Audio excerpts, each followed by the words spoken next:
کمی چالش برانگیزه. تهش اینجاست، خودش اینجاست، این توپه باید بره تو اینجا. خب اولش این که اینو میذاریم. خب به حال باید صاف باشه کنم این خوب باشه. خب الان جا نداریم و باید گردش کنیم. شیرازی ها میگم باید گردش کنیم. اینو باید بریم پایین. الان چقدر خوب شد. ولی خب الان اینو میخوایم چیکارش کنیم.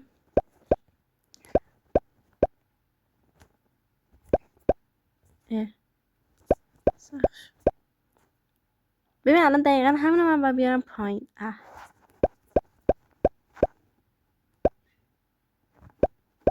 بذار اینو بذاریم به جای این ببینیم چطوری میشه. نه استاد این الان درسته. بعد اینو باید بیارم پایین. آخه بیا ای شت چیکار ندارم. اینو باید ببریم، اینو بیاریمش اینجا بره بالا. درست شد. حال کردی.